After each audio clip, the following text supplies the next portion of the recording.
बात करेंगे मुल्क की मौशी सूरत हाल की। तो दुनिया भर में पाकिस्तानी सिफारत खानों के फंड्स रोक लिए गए हैं।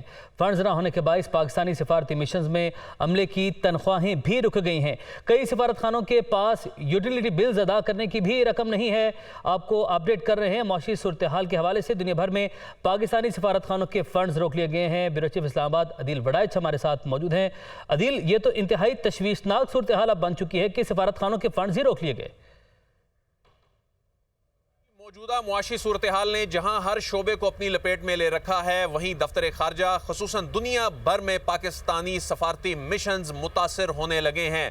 रवां महीने में फंड्स की डिसबर्समेंट जो दफ्तर खारजा ने स्टेट बैंक के जरिए करनी थी वो नहीं हो सकी। ज़राए ने हमें यह बताया है कि स्टेट बैंक की जानिब से फंड्स रिलीज़ करने का जो अमल है ये मुसलसल ताख़ीर का शिकार है, जिसकी वजह से दुनिया भर में पाकिस्तान के जो सफारती मिशंस हैं उनके अमूर शदीद मुतासर होने लगे हैं। चाहे तनख्वाहों का मामला हो, चाहे दफ्तरी अमूर चलाने का मामला हो, फ्यूल के चार्जेस हों, इलेक्ट्रिसिटी बिल्स का या कोई दीगर यूटिलिटी बिल्स का मामला हो, बहुत से मिशंस में वो रकम अदा करने के हवाले से उनके पास फंड्स नहीं है।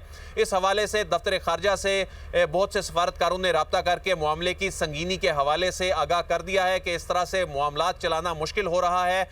तनख्वाहें ख़ास तौर पे जो वहाँ का लोकल स्टाफ होता है वो लोकल स्टाफ वहाँ के सफारत खानों ने खायर किया होता है, तो लोकल स्टाफ को तनख्वाहें देने के लिए भी रकम नहीं है इस वक्त मौजूद। और जो सफारतकार और सीनियर जो लोग होते हैं जो पाकिस्तान से भिजवाए जाते हैं उनको चूँकि डॉलर्स में तनख्वाह अदा करनी होती है, तो स्टेट बैंक ऑफ पाकिस्तान की जानिब से ये रकम रिलीज़ नहीं की जा रही और तनख्वाहों की अदायगी समेत दीगर मामलात मुतासर होने लगे हैं। इस हवाले से हमारा दफ्तर खारजा से भी रब्ता हुआ। तर्जुमान दफ्तर खारजा ने इसको कन्फर्म किया है। तर्जुमान दफ्तर खारजा ने कहा है कि दफ्तर खारजा ने वजारत खारजा ने बाकायदा वजारत ख़जाना के साथ ये मामला टेकअप कर दिया है और इसहाक डार साहब को ये बताया गया है कि मामले की संगीनी क्या है, मामले की हसासियत क्या है। अगर फंड्स रिलीज़ ना हुए तो दुनिया भर में पाकिस्तान के जो सफारती मिशंस हैं उनके ऑपरेशंस शदीद मुतासर होने का ख़दशा है। तो बहुत सारे सफारती मिशंस जो हैं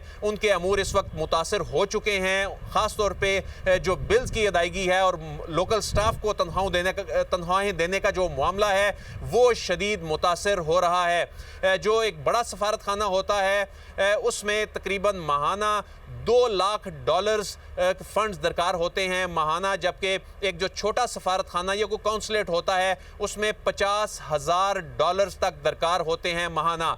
लेकिन इस वक्त चाहे कोई छोटा सफारत खाना है या बड़ा सफारत खाना है उसको फंड्स की डिसबर्समेंट नहीं हो रही। इस हवाले से इस मामले की संगीनी को मद्देनज़र रखते हुए वजारत खारजा ने यह मामला टेकअप कर लिया है और ये इंतज़ार किया जा रहा है वजारत ख़जाना के जवाब का कि वो स्टेट बैंक ऑफ पाकिस्तान को फंड रिलीज़ करने के हवाले से इसमें अपना किरदार अदा करें, क्योंकि बहुत से सफारतकार रोज़ाना की बुनियाद पर अब ये कह रहे हैं कि फ़ंड्स जारी ना होने की वजह से उन्हें शदीद मुश्किलात का सामना है। ठीक है अदील वड़ाइच, आपने हमें अपडेट किया, आपका बहुत शुक्रिया। अभी आपको बताएं कि सेनेट इजलास इस वक्त हंगामा राय का शिकार हो चुका है। अपोजिशन की जानिब से शोर शराबा किया जा रहा है। सेनेट इजलास की मनाजिर हम आपको दिखा रहे हैं जहाँ पर अपोजिशन की जानिब से प्लेकार्ड्स भी यहाँ पर लहराए जा रहे हैं, नारेबाजी भी की जा रही है।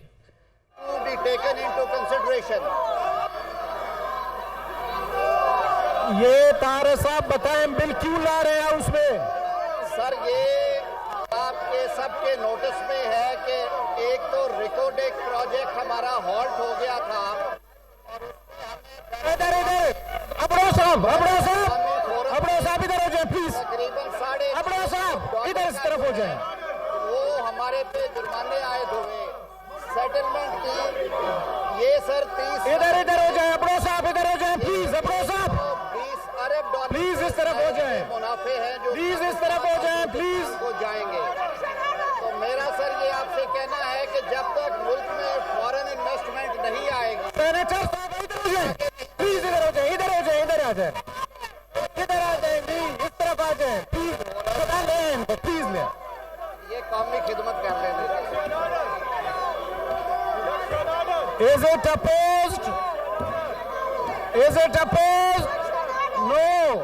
I know. Put the motion before those who are in favor of the motion. Motion is carried. granted and the leave to introduce the bill is granted. अब्रो साहब, इस तरफ सर, इस तरफ। सेनेटर फिदा, अब्रो साहब, इधर आ जाएं प्लीज, इस तरफ आ जाएं, इस तरफ आए। तो खवातीन को कहें इधर आए प्लीज, जारी करूंगी, इधर आए, अपने साइड पे आ जाएं प्लीज। सेनेटर फलकनाज प्लीज इस तरफ आ जाए, इस तरफ आए। Order number 37, honourable senator Azam Nazir Tahir, federal minister for law, please move order number 37।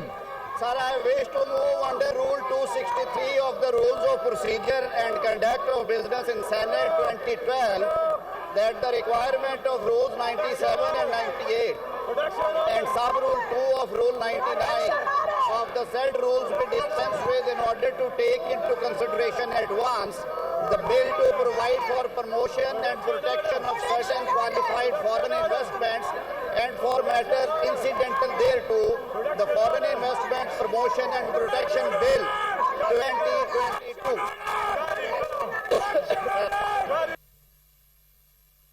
Those who are in favor of the motion may say aye. Those against the motion may say no. I think the ayes have it, the ayes have it. The motion is carried. Order number 38, Honorable Senator Azam Nazir Tarar, Federal Minister for Law and Justice, please move order number 38. The bill to provide for promotion and protection of certain qualified foreign investments and for matters incidental thereto, the Foreign Investment Promotion and Protection Bill 2022 being taken into consideration at once. Is it opposed? Is it opposed? Is it opposed? It has been moved that the bill to provide for promotion and protection of certain qualified foreign investment and for the matters incidental thereto, the Foreign Investment Promotion and Protection Bill 2022 be taken into consideration at once. Those who are in favor of the motion may say aye. Those against the motion may say no. I think the ayes have it, the ayes have it. The motion is adopted. Second reading of the bill, clauses 2 to 16. Let me take up second reading of the bill, that is clause by clause consideration of the bill. Clause 2 to 16. There is no amendment in clause 2 to 16. So I put these clauses before the House as a one question. The question is that clause 2 to 16 do form part of the bill. All those who are in favor of it may say aye. Those against it may say no. I think the ayes have it, the ayes have it. Clause 2 to 16 stand part of the bill.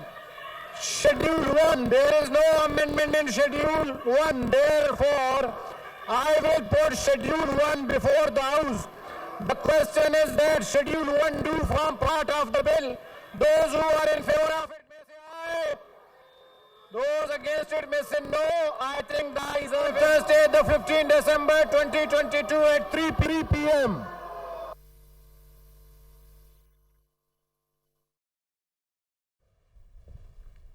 Senate के इजलास इस वक्त जारी है। Opposition की जानिब से शोर शराबा किया जा रहा है। चेयरमैन सेनेट सादिक संजरानी की जानिब से अपोजिशन को खामोश करवाने की कोशिश की जा रही है और इसके साथ साथ आपको बताएं कि अपोजिशन की जानिब से डाइस का घेराव कर लिया गया है, नारेबाजी की जा रही है, प्लेकार्ड्स उनकी जानिब से लहराए जा रहे हैं और आज़म सवाती को इंसाफ दो के उनकी जानिब से नारे भी लगाए जा रहे हैं। सेनेट का इजलास और अपोजिशन की जानिब से शोर शराबा किया जा रहा है। आज़म सवाती को रिहा करो, अपोजिशन अरकान की जानिब से सेनेट में ये नारे लगाए जा रहे हैं। चेयरमैन सेनेट का कहना है कि आप लोग सुनने को तैयार ही नहीं है तो मैं क्या करूं। वफाकी वज़ीर कानून आज़म नज़ीर तारड़ की जानिब से तकरीर की जा रही थी जिसके दौरान अपोजिशन की जानिब से शोर शराबा किया गया। वज़ीर कानून की गैर मुल्की सरमायाकारी से मुतल्लिक भी बिल पेश किया गया। चेयरमैन सेनेट ने वज़ीर कानून को बिल पेश करने की इजाज़त दे दी। तहरीक इंसाफ का असम्बली की तहलील का मामला। इमरान खान की ज़ेर सदारत रावलपिंडी के अरकान कौमी सूबाई असम्बली का मुशावरती इजलास। PTA चेयरमैन अरकान असम्बली और असम्बली की तहलील पर उनकी राय मालूम करेंगे। मज़ीद मालूमात हासिल करते हैं अपने नुमाइंदे सलमान तारिक हमारे साथ मौजूद हैं। सलमान कहिएगा, आज रावलपिंडी के जो अरकान असम्बली है उनके साथ जो है वीडियो लिंक के जरिए खिताब भी किया जाएगा, उनसे मुशावरत भी की जाएगी, तो इसके साथ असम्बली की तहलील का मामला है, मज़ीद के नमूर पर मुशावरत की जाएगी। जी, इस वक्त ज़मान पार्क में चेयरमैन PTI इमरान खान अपनी रिहाइशगाह में इस वक्त मुलाकात कर रहे हैं रावलपिंडी के अरकान के साथ। अरकान सूबाई और कौमी असम्बली सदाकत अब्बासी भी जिसमें मौजूद है, जिसमें सूबाई वज़ीर तैमूर मसूद, राजा बिशारत भी मौजूद है और इस तरह से दीगर सूबाई मेम्बरान इस इजलास में मौजूद हैं। इस मुशावरती इजलास में, इस मीटिंग के अंदर इमरान खान उन्हीं मुलाकातों का तसलसल कायम किए हुए हैं जिसमें सूबाई असम्बली के मेम्बरान से मुलाकात करके असम्बली तहलील करने के हवाले से जो फैसला किया गया है PTA की जानिब से, उस पर उनको एतमाद में ले रहे हैं। और मालूम ये हुआ है कि जी अरकान सूबाई और कौमी असम्बली जिनका ताल्लुक रावलपिंडी से है PTI के, उन्होंने इमरान खान पर एतमाद का इजहार कर दिया और उनके फैसले की तायद कर दी और कहा है कि जी इमरान खान की जानिब से जो भी फैसला किया जाएगा असम्बली की तहलील के हवाले से, हम चेयरमैन के साथ होंगे और उनके फैसले के भी साथ होंगे। इसके साथ साथ इमरान खान की जानिब से अपनी रिहाइशगाह पे दीगर मुलाकातों का सिलसिला, मुशावरती मुलाकातों का सिलसिला जारी है। सीनियर रहनुमाओं से आज मुलाकातों में जो है वो लाहौर और वस्ती पंजाब के जो अहदेदार हैं PTI के, उनको मुलाकातों के सिलसिले में बुलाया। डॉक्टर यास्मीन राशिद ने भी मुलाकात की, जो कि सदर है वस्ती पंजाब की PTI की, उन्होंने भी मुलाकात की। हमाद अजहर भी मुलाकात के लिए ज़मान पार्क पहुँचे। एजाज चौधरी भी इस वक्त ज़मान पार्क पहुँचे हुए हैं, जबकि सदर PTI जो लाहौर हैं शेख इम्तियाज़, वो भी ज़मान पार्क में। इन मुलाकातों के अंदर इमरान खान की जानिब से असम्बली तहलील के हवाले से जो मामला है, उसके साथ साथ जो तंजीमी सतह पर जो अमूर हैं उन पर भी मुशावरत की गई है और का सिलसिला जारी है। सलमान तारिक, आपने हमें अपडेट किया, आपका बहुत शुक्रिया। तहरीक इंसाफ का आइंदा आम इंतखाबात की तैयारियों का मामला। PTA ने आइंदा आम इंतखाबात में पार्टी के बयानिए की तैयारियां शुरू कर दी हैं। मीडिया स्ट्रेटेजिक कमेटी और हम रहनुमाओं की जानिब से तजावीज़ देने का सिलसिला भी जारी है। आपको बताएं कि तहरीक इंसाफ का आइंदा आम इंतखाबात की तैयारियों का मामला है। PTA ने आइंदा आम इंतखाबात में पार्टी के बयानिए की तैयारियाँ शुरू कर दी हैं। लियाकत अंसारी हमारे साथ मौजूद हैं, उनकी जानिब बढ़ते हैं। जी लियाकत, बताइएगा। लियाकत अंसारी से भी इस मामले पर बात करेंगे और आपको बताएं कि तहरीक इंसाफ का आइंदाम इंतखाबात की तैयारियों का मामला है और PTA ने आइंदाम इंतखाबात में पार्टी के बयानी की तैयारियां शुरू कर दी हैं। लियाकत अंसारी इस हवाले से हमें अपडेट करेंगे। लियाकत अंसारी, बताएगा अब क्या बयानिया बनाया जाएगा और मीडिया स्ट्रेटेजिक कमेटी है, क्या जिम्मेदारी होगी, किस तरीके से कमेटी काम करेगी?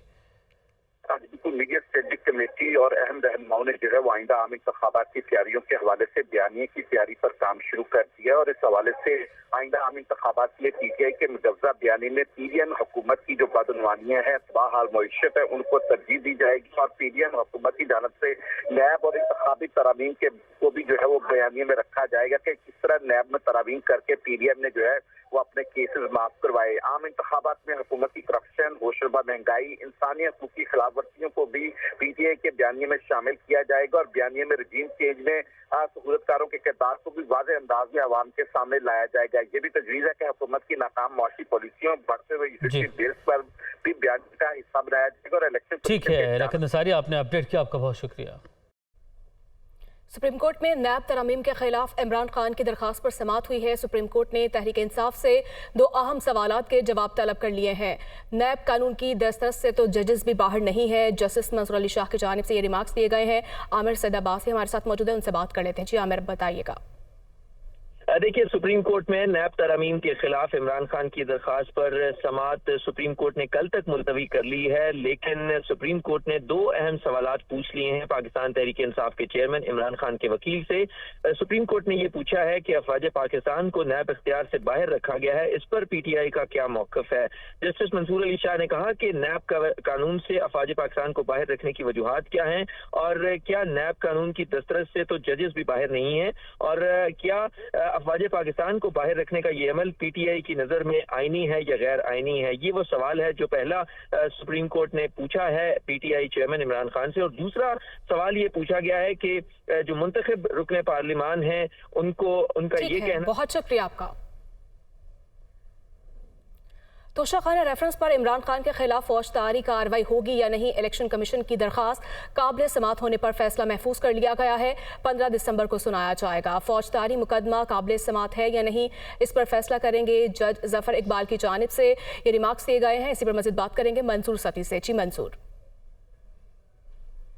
जी बिल्कुल। एडिशन डिस्ट्रिक्ट एंड सेशन जज जफर इकबाल की अदालत में आज तोशाखाना रेफरेंस के ऊपर जो इलेक्शन कमीशन की कंप्लेंट थी कि फौजदारी मुकदमा दर्ज किया जाए पाकिस्तान तहरीक इंसाफ के जो चेयरमैन है इमरान खान के खिलाफ, उस पर जो इलेक्शन कमीशन के वकील हैं साद हसन, उन्होंने अपने दलाइल मुकम्मल किए और उन्होंने वाज़ेह तौर पर अदालत में बताया कि तमाम प्रूफ, तमाम सबूत मौजूद हैं कि 2017-18 से लेकर 2020-21 तक जो उनके असासे और गुशवारे थे उनमें वो मुतनाज़ा हैं, जिस पर जो तोशाखाना से तवाइफ लिए गए 58 आइटम्स ली गई 2018 1 अगस्त 2018 से लेकर 31 दिसंबर 2021 तक। तो उस पर जो है आज उन्होंने जो वकील थे उनके अपने दायल उन्होंने मुकम्मल किए जो, और इससे पहले 2 शातें जो हैं वो इलेक्शन कमीशन की जानिब से अदालत में उनके बयान कलाबंद करवाए गए, जिसमें district election commission officer Malak Waqas और इसके साथ साथ जो डिप्टी डायरेक्टर फाइनेंस है इलेक्शन कमीशन के मुसद्दक अनवर, उनके भी जो बयानात हैं वो कलाबंद किए गए। जो बैंक स्टेटमेंट थी इमरान खान की 31 सफ़ात पर वो भी जमा करवाई गई। 59 सफ़ों पर जो पाकिस्तान तहरीक इंसाफ के चेयरमैन इमरान खान के जो कागजात नामजदगी थे वो भी जमा करवाए गए, जिस पर आज जो पाकिस्तान तहरीक जो इलेक्शन कमीशन के जो वकील हैं साद हसन, उनके आज उन्होंने अदालत में अपने दायल मुकम्मल किए और उन्होंने वाज़ेह तौर पर तमाम जो चीज़ें हैं स्टेप बाई स्टेप 2018 और 19 के गुशवारे, 20 और 21 के गुशवारे और इसी तरह 17 से 18 के जो गुशवारे थे। शुक्रिया मंसूर सती आपका। पीटी का रुख करेंगे। गॉर्डन कॉलेज के तलबा का एहतजाज। गॉर्डन कॉलेज के प्रिंसिपल डॉक्टर इदरीस और वाइस प्रिंसिपल डॉक्टर नफीस को अहदों से डिनोटिफाई कर दिया गया है। अवैस अब्बासी हमारे साथ मौजूद हैं, उनकी जानिब बढ़ते हैं। अवैस, कहिएगा तलबा की जानिब से क्या वजह थी कि इन दोनों को डिनोटिफाई करने का मुतालबा किया गया, एहतजाज किया जा रहा था उनकी जानिब से? आज बिल्कुल गॉर्डन कॉलेज जो कि रावलपिंडी के एक तारीखी कॉलेज है, इसी डी नेशनलाइजेशन के हवाले से जो है आज तलबा एहतजाज कर रहे थे। अलग सुबह से ही मरी रोड को बंद कर दिया गया था, जिसकी वजह से रावलपिंडी में ट्रैफिक के शदीद मसाइल पैदा हुए गए थे। तमाम तलबा की जो इंतजामिया के साथ मुज़ाकरात हुए, डायरेक्टरेट ऑफ कॉलेज और डायरेक्टर कॉलेज की जानिब से जो है मुज़ाकरात कामयाब हुए। उस चीज़ में जो है कॉलेज के प्रिंसिपल और वाइस प्रिंसिपल को जो डिनोटिफाई किया गया, इसकी डिनोटिफाई करने की बुनियादी वजह ये थी कि गॉर्डन कॉलेज का जो है डी नेशनलाइजेशन के हवाले से केस था जो लाहौर हाई कोर्ट के रावलपिंडी बेंच में चल रहा था। तलबा की जानिब से कहा गया था कि प्रिंसिपल और जो कॉलेज के इंतजामिया इसने अच्छे तरीके से परसूद नहीं किया गया और जो है कॉलेज जो हवाले किया जा रहा था किसी और कंपनी के। ताहम तलबा ने इस बात पर यकीनदहानी करवाई गई है कि ये केस अब सुप्रीम कोर्ट में चलेगा और जब तक सुप्रीम कोर्ट की जानिब से अगले कोई भी अहकाम नहीं आते तो इस गॉर्डन कॉलेज के जो तलबा है वो यहाँ पर तालीम हासिल करते रहेंगे और इस पर इंतजामिया में कोई भी रद्दोबदल नहीं की जाएगी। ठीक है बासी, आपने हमें आगाह किया सारी सूरत हाल के हवाले से, आपका बहुत शुक्रिया। अभी आपको बताया कि आम इंतखाबात से कबल इलेक्शन रूल्स में बड़ी तब्दीली कर दी गई। इंतखाबात में पोलिंग एजेंट्स का हल्के का वोटर होना लाजिम करार दिया गया है। इलेक्शन कमीशन के मुताबिक पोलिंग एजेंट सिर्फ मुतल्लिका हल्के का वोटर ही हो सकता है। तो आम इंतखाबात से कबल इलेक्शन रूल्स में एक बड़ी तब्दीली की गई है। इंतखाबात में पोलिंग एजेंट्स का हल्के का वोटर होना लाजिम करार दिया गया है। वकार सैयद हमारे साथ मौजूद हैं। जी वकार, बताइएगा। जी बिल्कुल, आम इंतखाबात से कबल जो है वो इलेक्शन रूल्स में बड़ी तब्दीली की गई है और इलेक्शन कमीशन की जानिब से जो जारी करदा नोटिफिकेशन है उसके मुताबिक जो पोलिंग एजेंट है या जो एजेंट है उसका हल्के का वोटर होना जो है वो लाजमी है। ये मामला जो गुज़िश्ता जो ज़िमनी इंतखाबात थे जिसमें पंजाब के 20 हल्कों में बराह रास्त इंतखाबात होने थे, उस पर जो है कुछ रिटर्निंग अफसरान की जानिब से इस मामले पर जो है वो नोटिस लिया गया था, जिसके बाद तहरीक इंसाफ की जानिब से एक दरख्वास्त जो है वो इलेक्शन कमीशन में ही उनकी जानिब से ये मौक़िफ़ अपनाया गया कि जो इलेक्शन एक्ट है, जो इलेक्शन रूल्स है, उसमें किसी किस्म की ऐसी पाबंदी जो है वो आयद नहीं की गई। जिसके बाद जो कमीशन है उसने इस मामले की समाअत की, जिसके बाद ये फैसला दिया गया कि जो पोलिंग एजेंट होगा किसी भी इंतखाब के दौरान उसका हल्के का वोटर होना जो है वो लाजमी करार दिया गया। और इस ज़मन में अब इलेक्शन कमीशन ने बाकायदा तौर पर जो है वो नोटिफिकेशन भी जारी कर दिया, जिसके मुताबिक जो इलेक्शन रूल्स है उसके मुताबिक अब किसी भी हल्के में जब कोई भी इलेक्शन होगा तो उसमें जो पोलिंग एजेंटों का जो अमूमन जो है वो कैंडिडेट की जानिब से किया जाता है वो जो है वो उसी हल्के का वोटर होगा। जी आसिफ जरदारी से रब्ता होता रहता है, उनको भी मुल्क की बहुत फिक्र है। चौधरी शुजात की जानिब से कहा गया है मुल्की मईशत को ठीक करना सबसे ज़रूरी है। तमाम सियासतदानों को हालात को समझना चाहिए और एक पेश पर आना ही। मजीद भी कहा तमाम सियासतदानों को आइन की बालादस्ती के लिए किरदार अदा करना होगा। चौधरी शुजात की जानिब से ये गुफ्तगू की गई है। आसिफ अली जरदारी से रब्ता होता रहता है, उनको भी मुल्क की बहुत फिक्र है। मुल्क की मईशत को ठीक करना सबसे ज़रूरी है। मजीद भी कहा कि तमाम सियासतदानों को हालात को समझना चाहिए चाहिए और एक पेज पर आना चाहिए। तमाम सियासतदानों को आइन की बालादस्ती के लिए किरदार अदा करना चाहिए। चौधरी शुजात की जानिब से ये गुफ्तगू की गई है। मुल्क की मैशियत को ठीक करना सबसे ज़्यादा ज़रूरी है और मजीद भी इनकी जानिब से कहा गया है तमाम सियासतदानों को हालात को समझना चाहिए। वजीराबाद में तहरीक इंसाफ के कारकुनों की महंगाई के खिलाफ रैली, कारकुनों के इम्पोर्टेड हुकूमत के खिलाफ शदीद नारेबाजी। रैली में मोटरसाइकिलों और कारकुनों पर शहरियों की शिरकत। आपको आगाह किया जा रहा है कारकुनों के इम्पोर्टेड हुकूमत के खिलाफ शदीद नारेबाजी भी की गई है। इस रैली में तहरीक इंसाफ के कारकुनों की महंगाई के खिलाफ रैली जारी है। कारकुनों के इम्पोर्टेड हुकूमत के खिलाफ शदीद नारेबाजी भी की गई है। रैली में मोटरसाइकिलों और कारों पर शहरियों की शिरकत।